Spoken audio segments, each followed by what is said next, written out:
Hello viewers, अस्सलाम वालेकुम। आप देख सकते हैं कि मैंने ये केज में डाले हैं पैरोट्स, इनको सेल करने जा रहा हूँ। मैंने जो आपको बताया था कि जो पट्टे हैं मेरे पास सेल आउट करने के लिए, आज संडे का दिन है।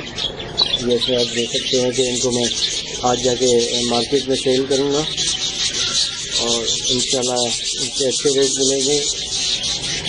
और ये मेरे हाथ में रेड आइस का नर है, बड़ा बेहतरीन किस्म का। ये इसी केज में निकला है। इस केज में एक भी रेड आइस का जोड़ा नहीं था, एक भी पेड़ नहीं था इस केज में।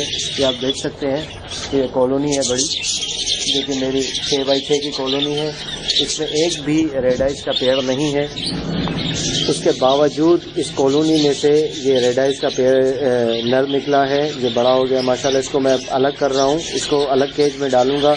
इसके साथ दूसरी कोई अच्छी सी मादी जो है उसको मैं लगाऊंगा ताकि इसकी नस्ल ली जाए आगे अच्छे तरीके से। Okay, thanks.